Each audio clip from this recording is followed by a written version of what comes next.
Bagaimana? Bisa kita mulai? Bisa, Pak.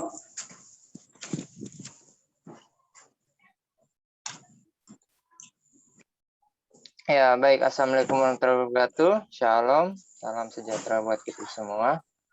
Nah, bagaimana kabar pagi ini? Baik selalu, Pak, karena pertolongan Tuhan. Alhamdulillah, Alhamdulillah ya.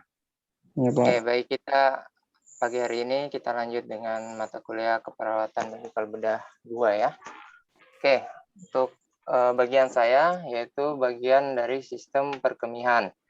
Nah, sini saya mau review dulu nih. Masih ingat tidak organ-organ dalam sistem perkemihan? Ayo. Coba Hesnawati, organ apa saja yang ada dalam sistem perkemihan? Organ dalam perkemihan, ureter, uretra, perkemihan. Oke, coba Ramadan.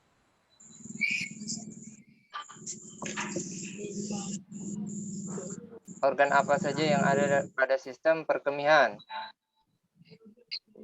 Coba diingat-ingat.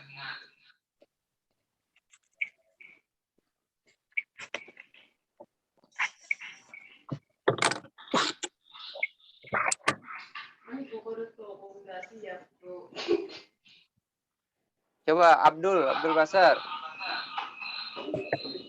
Mana Abdul? Ada, Pak. Ya. Oke. Organ pada sistem perkemihan apa saja? Perkemihan yang pertama itu ginjal, habis ginjal ureter, habis ureter kandung, habis itu uretra. Oke. Baik ya. Oke, itu sistem-sistem atau organ-organ pada sistem perkemihan. Diawali dari 2 ginjal, kiri dan kanan, sinisal dan dekstra, terus melanjut ke ureter. Nah, ada 2 ureter ya. Nah, perhubungannya selang antara ginjal dan kandung kemih. Nah, terus selanjutnya ada organ kandung kemih. Nah, 1 ya. Terus dilanjutkan lagi dengan uretra. Nah, uretra ini yang perhubungan antara kandung kemih dengan dunia luar ya. Oke. Oke, itu yang mic-nya belum mati, tolong dimatikan dulu. Tidak cocok pakai sendiri.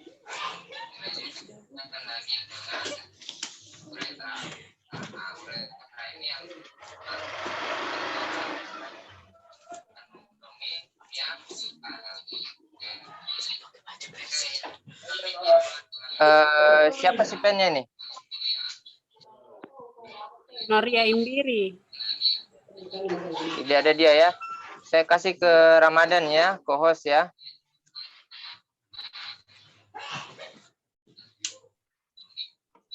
Halo. Pak, jaringanku putus-putus, Pak. Coba chat yang Husna Kak, atau Basar, Pak, yang bagus jaringannya, Pak. Coba Hesna ya. Iya, Pak. Saya kasih jadikan co-host, tolong yang apa? Yang mic-nya masih menyala itu tolong dimatikan ya.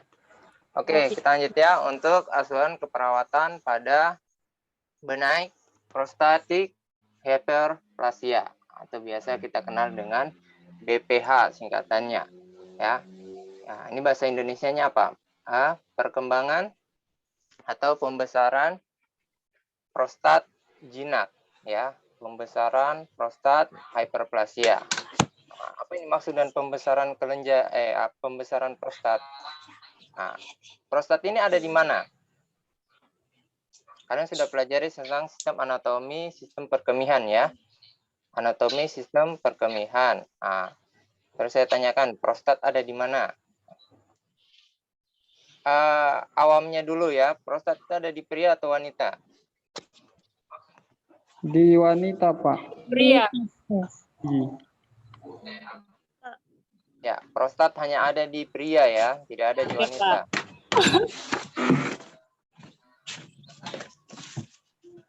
Oke ya, ini ya. Nah, prostat ada di mana? Prostat ada di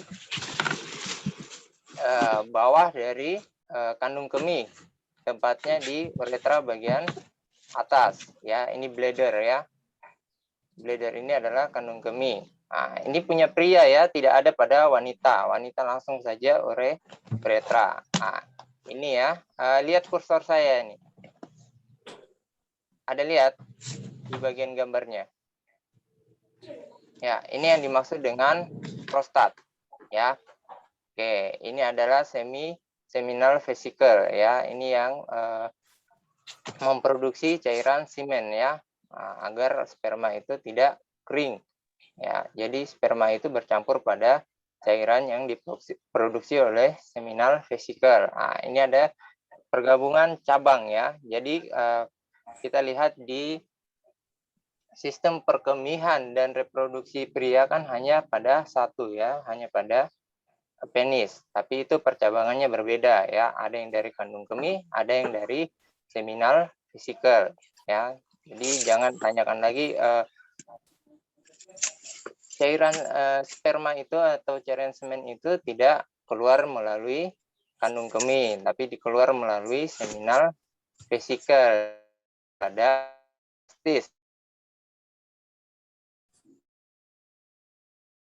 Ini bagian-bagian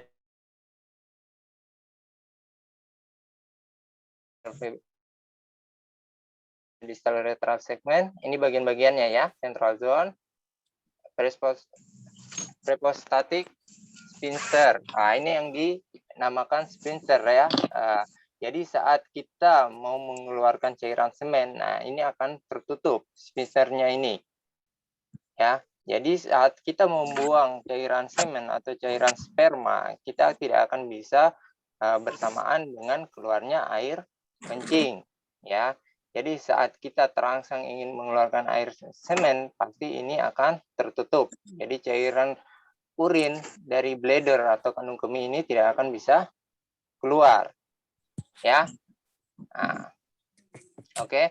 Jadi biasanya pada orang dengan usia-usia lanjut pasti yang bermasalah pada preprostatic sphincternya ini. Nah, ini biasanya sudah tidak elastis lagi dan tidak berhubungan baik dengan saraf-saraf simpatik ya. Jadi tanpa disadari bisa saja keluar cairan urinnya. Ya, sampai sini paham ya? Oke, kita lanjut. Ini prostat gland ya.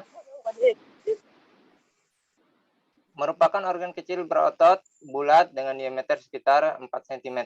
Kelenjar prostat mengelilingi bagian proksimal uretra saat keluar dari kandung kemih. Ini yang tadi ya. Nah, saat keluar dari kandung kemih, ini semua ini disebut dengan prostat. Ya, kelenjar prostat menghasilkan cairan prostat, larutan yang sedikit asam yang menyumbang 20-30% volume air mani. Ya, jadi prostat ini juga ada mengeluarkan sebuah cairan ya yang mengandung asam, biasa bercampur dengan air mani. Ya, air mani ya. Air mani ini sebenarnya tidak ada spermanya. Spermanya itu diproduksi oleh testis, tapi tercampur dengan air semen, makanya sperma itu bisa terlihat seperti cairan, ya, cairan berwarna putih. Oke, sampai sini paham ya? Oke, kita lanjut dengan prostat weight versus age. Beratnya prostat di antara umur, ya, atau melawan umur. Prostat ini semakin kita tumbuh, semakin umur kita meningkat, maka beratnya pun akan semakin meningkat. Diawali dengan bayi biasa beratnya hanya 1 gram. 12 tahun atau masih dalam lingkup anak ya. Ini sudah sampai 4 gram. Dewasa 25 tahun itu bisa mencapai beratnya sampai 20 gram. Terus selanjutnya masuk pada tahap lansia. Semakin kita lansia ini risiko kita BPH itu akan semakin tinggi. Karena apa? Pertumbuhan jaringan lunak prostat itu semakin besar. Bisa sampai 30 sampai 60 gram. Makanya orang dengan BPH kebanyakan terjadi pada pasien-pasien lansia ya, yang 70, 60, 80 tahun ke atas ya. Oke. Pembesaran prostat jinak atau benign prostat hiperplasia atau kita singkat dengan BPH ya. Biasa di rumah sakit pasti tulisannya BPH. Kalian sudah bisa tahu kalau apa itu BPH ya. Adalah benign prostatic hiperplasia atau biasa kita bahasa Indonesia adalah pembesaran prostat jinak. Adalah kondisi ketika kelenjar prostat membesar, akibatnya aliran urin menjadi tidak lancar dan buang air terasa tidak tuntas. Ini yang dimaksud dengan aliran urin menjadi tidak lancar adalah karena kan prostat ini ada di antara uretra ya, saluran kencing ya, dari kandung kemih menuju dunia luar. Ya, jadi kalau dia membesar akan memperkecil salurannya, akan mempersempit salurannya. Jadi biasanya di situ, apalagi kalau adanya masa-masa ya, seperti kalsium, ada masa-masa padat, ya, ada kristal-kristal padat di situ akan menyebabkan nyeri hebat, ya, karena tergesek dengan dinding-dinding uretra, ya. Terus karena tidak bisa mengeluarkan air kencing secara lancar, pasti akan terasa tidak tuntas. Jadi setiap kita kencing itu sedikit-sedikit yang keluar. Jadi terasa itu tidak tuntas. Biasanya orang dengan BPH ini kalau di kamar mandi itu pasti lama sekali. Ya, karena dia merasa bahwa dia kencingnya itu belum tuntas betul. Jadi dia membutuhkan waktu lebih lama daripada orang normal. Ya, benign prostatic hiperplasia adalah pembesaran prostat yang menyempitkan uretra, menyebabkan gejala kemih. 1 dari 4 pria yang mencapai usia 80 tahun atau lansia ya akan membutuhkan perawatan BPH. Biasa klien-klien yang umurnya sudah 80 tahun atau mendekati 80 tahun pasti ada kita sarankan untuk perawatan benign prostatic hyperplasia BPH ya. Oke. Ini ya sisi anatominya ya. Ini yang besar ini. Lihat kursor saya nih. Ini adalah kandung kemih. Ya, kandung kemih, bladder, tempat terkumpulnya urin kita. Disinilah baru adalah prostat. Ya. Ya, prostat ya, ini prostat ini. Ini seminal vesikal ya. Ini tempat keluarnya atau memproduksi air mani atau air semen ya. Ini adalah uretra ya, saluran terakhir menuju dunia luar. Sampai sini paham ya? Ini normalnya prostat adalah sebesar begini ya. Jadi saluran uretranya ini masih lancar, tidak akan terganggu oleh prostatnya ini sendiri. Ya, berbeda halnya dengan gambar di sebelah. Ini yang akan mengalami pembesaran atau hyperplastik ya, atau perkembangan sel. Secara jinak. Ini sel-sel ini berkembang terus ini, makin lama makin besar. Resikonya apa? Resikonya adalah dapat mempersempit saluran uretra. Jadi pasien pasti ada kesulitan untuk buang air kecil. Sudah kesulitan buang air kecil, terus bisa juga ditambahi dengan rasa nyeri. Karena biasa kalau urin terkumpul dengan massa yang sangat lama, pasti akan terbentuk zat-zat padat ya, kristal-kristal padat. Ini kalau tergesek di bagian dinding-dinding kandung kemih atau dinding-dinding uretra pasti akan terasa nyeri ya. Oke. Ini paham ya? Oke, kita lanjut ya. Ini ya penyebab dari terjadinya BPH itu sendiri. Itu dipengaruhi oleh beberapa hormon, yaitu hormon testosteron. Kalian sudah pelajari belum mengenai sistem endokrin? Ya, kalau belum dipelajari tolong nanti direview ya.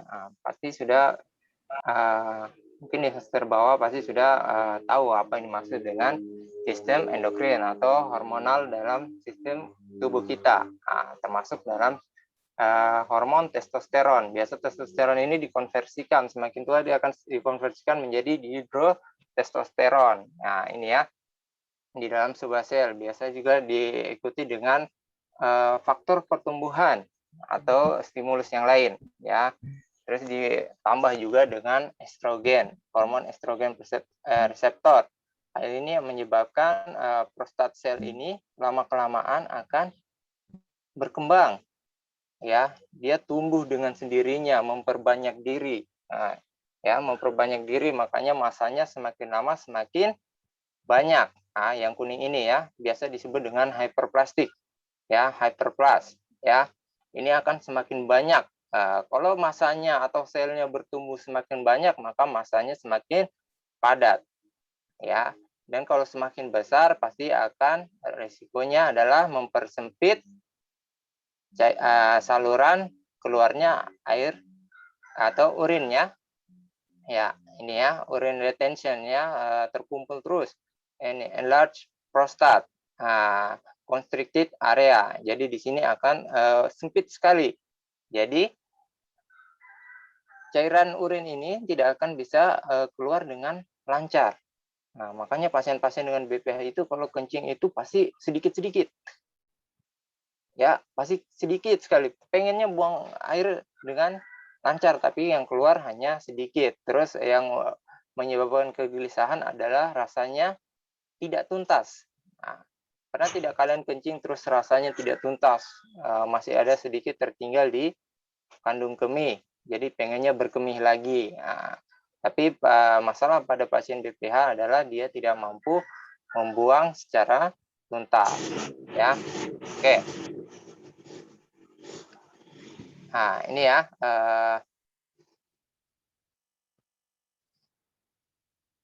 Ya, ini ya tahap-tahap BPH ya, early BPH. Nah, ini perkembangan prostat kelenjar prostatnya kalau masih begini, masih seukuran-ukuran biji-biji jagung, itu mungkin masih tidak terlalu bermasalah ya pada pada saluran uretra. Ya, tapi semakin lama maka dia akan semakin membesar menjadi moderat BPH. Nah, ini sudah mulai mengganggu ini. Ya, di sini biasanya pasien-pasien sudah mengeluhkan atau biasa sudah dideteksi bahwa adanya perkembangan prostat, ya. Oke ya, sampai sini paham ya? Sudah mulai ada perkembangan.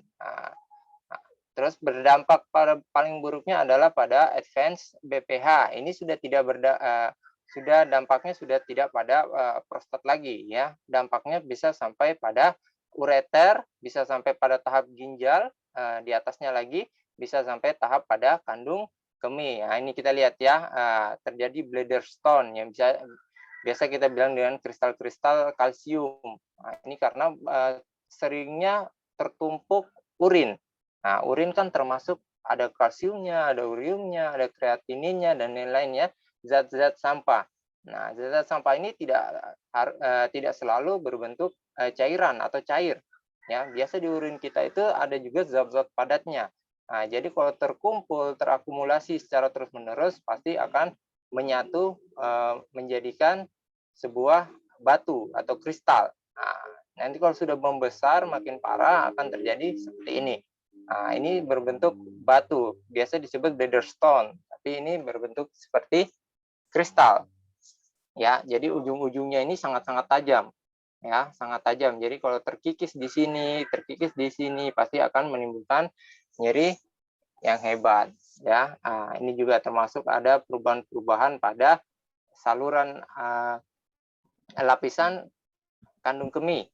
Ya, karena di sini tidak ada makanya urin ini tidak dapat keluar, makanya akan bermasalah pada lapisan-lapisan kandung kemih, juga pada ureter. ya, ureter yang 2 ureter yang menuju ke kandung kemih dari ginjal. Nah, ini urin yang terkumpul dan tidak dapat keluar pasti akan naik kembali. Dia memaksakan splinternya untuk membuka, walaupun seharusnya dalam keadaan normal tidak dapat naik kembali ke atas. Tapi dalam keadaan khusus atau yang sangat parah, ada kemungkinan dia akan naik lagi sampai ke tahap ginjal. Nah, kalau sampai tahap ginjal pasti akan sangat bermasalah ya. Oke. Nah, ini kandung kemih, tekanan kandung kemih meningkat, struktur otot destruktur merenggang melebihi kapasitas renggang. Kandung kemih membesar namun kemampuan kontraksi lemah. Ya, jadi sudah terkumpul semua di dalam kandung kemih tapi tidak mampu kontraksi atau mengeluarkannya secara lancar. Nah, kontur kandung kemih juga berubah. Ini ya. Kondisi kandung kemih juga pasti berubah ya. Dia punya strukturnya pasti berubah. Berbentuk tidak rata, banyak trabekula atau divertikula yang tadi ini ya. Ini tadi. Ya, trabekula dan apa tadi? Dan juga divertikula ya. Nah, trabekula yang ini ya, saluran-saluran yang menuju ke ureter.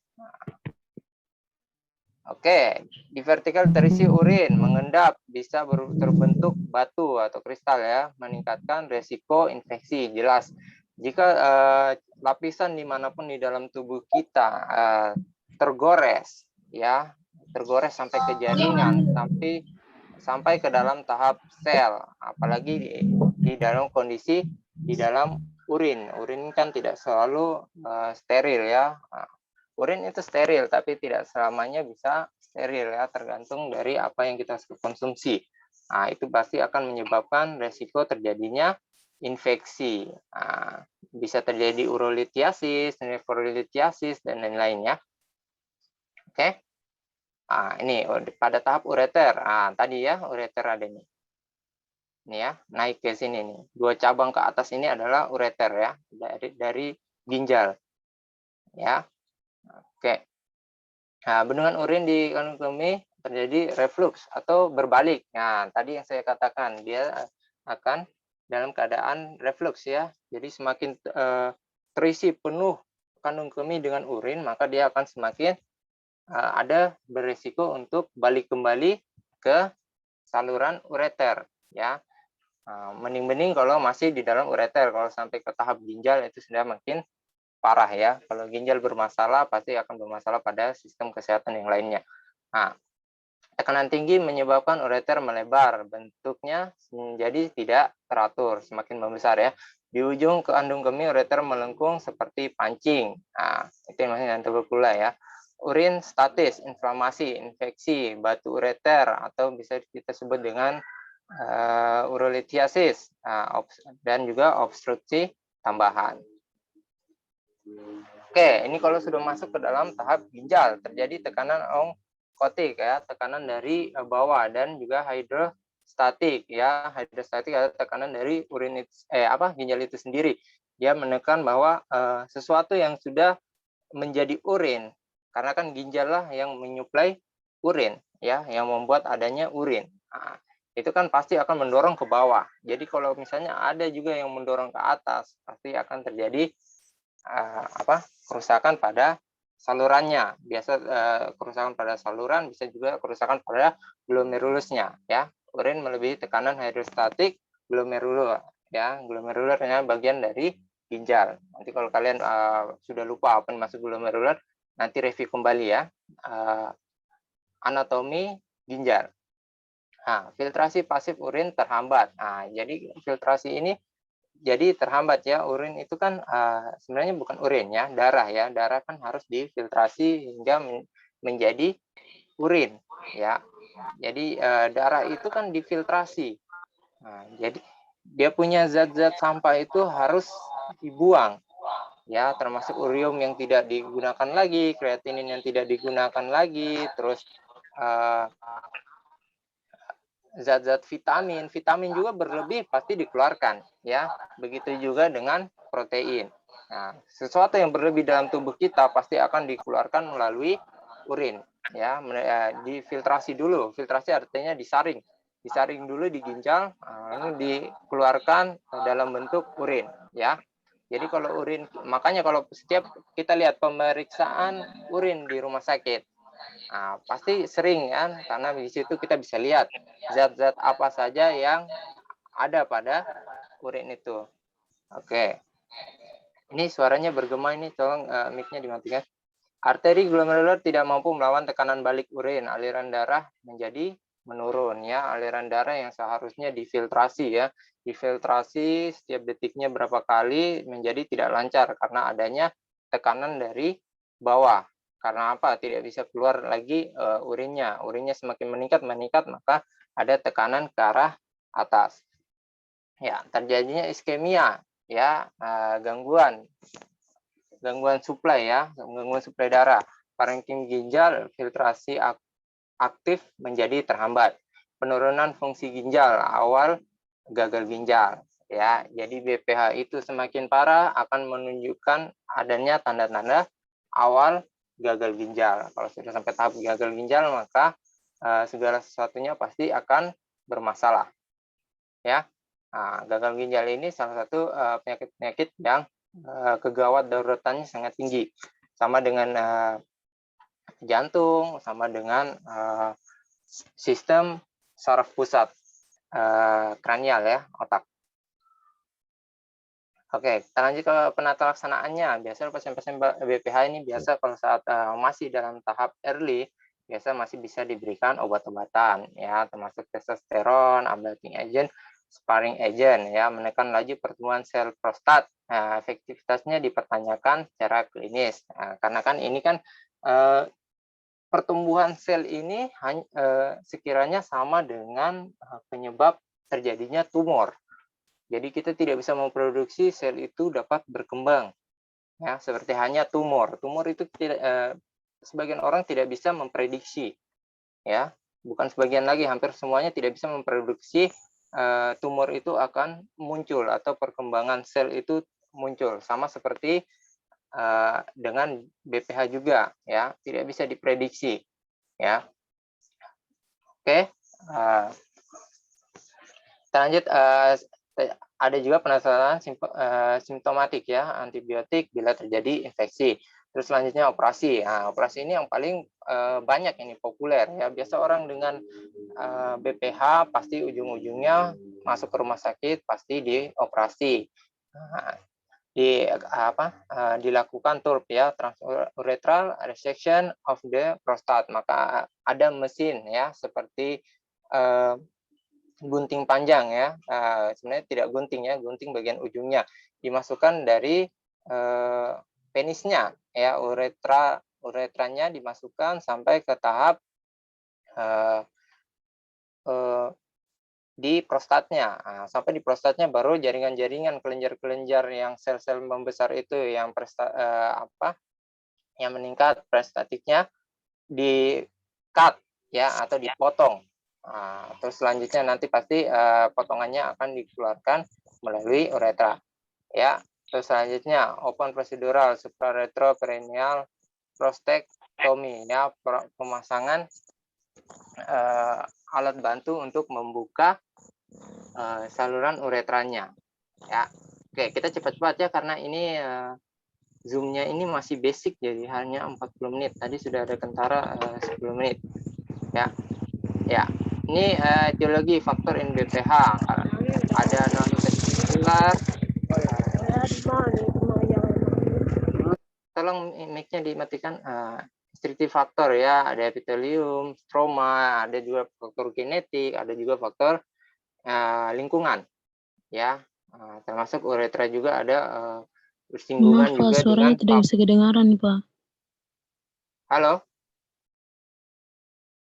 Yang lain dengar tidak? Dengar, Pak. Nah, siapa tadi yang tidak bisa dengar, tolong audionya dikondisikan, ya. Oke. Kita lanjut, ya. Tadi, ya, banyak sekali faktor-faktor penyebab BPH, tapi secara umum BPH itu tidak dapat diprediksi, Nah, tapi bukan berarti penyebabnya tidak ada. Penyebabnya banyak ya, bisa karena faktor usia, yang ini genetik ya. Genetik ini bisa karena faktor lingkungan juga, terjadinya infeksi pada bagian prostat, bisa juga karena seringnya menahan kencing, bisa juga karena seringnya ejakulasi ya. Ejakulasi juga bisa jadi namanya salah satu penyebab terjadinya BPH ya, karena keseringan ejakulasi. Karena memaksa testis dan juga saluran vesikal untuk mengeluarkan cairan semen yang berlebih. Ya, oke. Ini ya, nursing assessment. Ada urinaria frekuensinya menjadi lebih sedikit. Ada nocturia. Apa yang dimaksud dengan nocturia? Ada yang tahu? Oke, nocturia adalah kencing pada malam hari ya, keseringan kencing pada malam hari, biasanya pada pasien-pasien DM, pasien-pasien BPH. Terus urinaria hesitancy, itu rasa berkemih di awal, ya, tapi saat keluar tidak ada, ya, sedikit-sedikit saja, tapi ada rasa, selalu rasa berkemih. Terus selanjutnya hematuria, kencing bercampur dengan darah. Darahnya ini bisa disebabkan oleh adanya insisi ya, ada perlukaan di bagian uretra atau tidak di bagian kandung kemih. Terus ada juga bladder distension ya. Bladder ini semakin besar karena tidak bisa mengeluarkan urin ya. Nah, ini ya, termasuk tadi urinaria hesitancy, ini ya hesitancy ya. Nah, ini ya saluran frekuensi dari urin ya. Dia punya kekuatan untuk berkemih. Nah, mana kursor saya? Kekuatan berkemihnya tidak dapat secara normal ya. Ada ukuran kekuatan berkemih. Terus yang ini hesitancy ya, ada perasaan ingin berkemih tapi tidak bisa, biasanya tidak dapat keluar.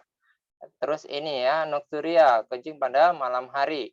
Nah, terus di sini the feeling the bladder is still full after urinating, karena dia tidak bisa mengeluarkan urinnya secara keseluruhan. Nah, pasti akan walaupun dia habis kencing, dia akan tetap merasa kandung kemihnya masih full dan akan merasa ingin berkemih lagi ya. Oke. Oke, kita cepat-cepat ya. Nanti kita ganti akun Zoom dulu ya. Nanti kita bahas mengenai pembuatan diagnosa keperawatan. Semua sudah bawa ini buku SDKI dan SLKI? Ciki. 3 itu. Ya, oke. Oke, anamnesa ya, proses dan lamanya gangguan berkemih. Riwayat operasi sebelumnya, kesehatan umum dan fungsi seksual. Toleransi pada terapi, obat-obatan yang diminum ya, antikolinergik atau simptomatik ya. Oke.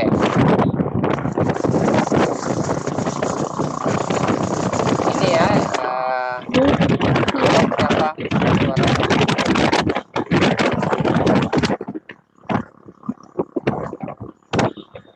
Tolong Hesna di mute itu peserta yang suaranya.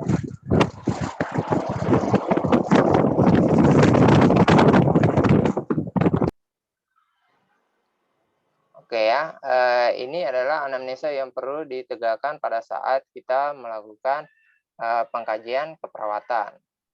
Oke, physical assessment ya, mulai dari inspeksi ya, ini inspeksi ya. Tulisannya inspeksi palpasi dan perkusi abdomen untuk kandung kemih yang distensi ya. Jadi kita bisa inspeksi, dilihat, dipalpasi, diraba, lalu diperkusi, diketuk ya untuk melihat apakah distensi urin ini diakibatkan penumpukan urin ataukah disebabkan adanya massa ataukah disebabkan adanya udara ya, bisa dilihat melalui ketukan, palpasi dan inspeksi. Biasanya kandung kemih harusnya berisi 150 mili urin ya. Biasa yang tertumpuk secara normalnya biasa 150. Lebih dari itu pasti ada keinginan untuk berkemih ya. Kalau pada normalnya pasti 150 mili urin ya yang akan diuraikan selama palpasi dan perkusi. Kandung kemih dengan jumlah urin yang lebih banyak dapat terlihat pada pemeriksaannya. Biasa pemeriksaan palpasi kita bisa mengetahui apakah ada urinnya. Bisa juga dengan menggunakan ultrasonografi ya, USG. Ya. USG tidak hanya digunakan pada ibu hamil ya untuk melihat kehamilan, bisa juga untuk digunakan pada seluruh tubuh kita ya, USG ultrasonografi. Oke, ini ya, critical thinking. Klien dengan usia 79 tahun datang dengan poliurologi dan keluhan susah buang air kecil. Apa yang saudara lakukan? Diagnosa apa sajakah yang mungkin bisa muncul? Nah, kalian bisa screenshot ini. Nanti kita bahas selanjutnya dengan room Zoom yang berbeda. Screenshot ya, ini ya, nanti kita bahas. Pak. Oke, ini ya pemeriksaan cek dubur ya. Nah, biasa pemeriksaan dubur itu bukan hanya melihat apakah ada kelainan-kelainan atau gangguan-gangguan pada dubur atau pada rektal atau pada rektum ya. Bisa juga untuk melihat apakah ada pembesaran pada prostat ya. Jadi begini cara pemeriksaannya ya. Bisa kita lihat apakah ada pembesaran prostat. Nah, lakukan cek dubur. Ya, ini laboratoriumnya, nanti kalian bisa baca. Saya sudah bagikan ya ini ya. File PPT ini saya sudah bagikan belum? Halo? Sudah, Bapak. Sudah ya? Sudah, Bapak. Lihat di grup Betul. kalian ya. Kalian nanti bisa baca untuk laboratorium asesmennya ya. Nah. Oke, untuk residu urin USG ya, yang saya maksud tadi, ultrasonografi, normalnya bagaimana, minimalnya bagaimana, sedang bagaimana, banyak bagaimana ya.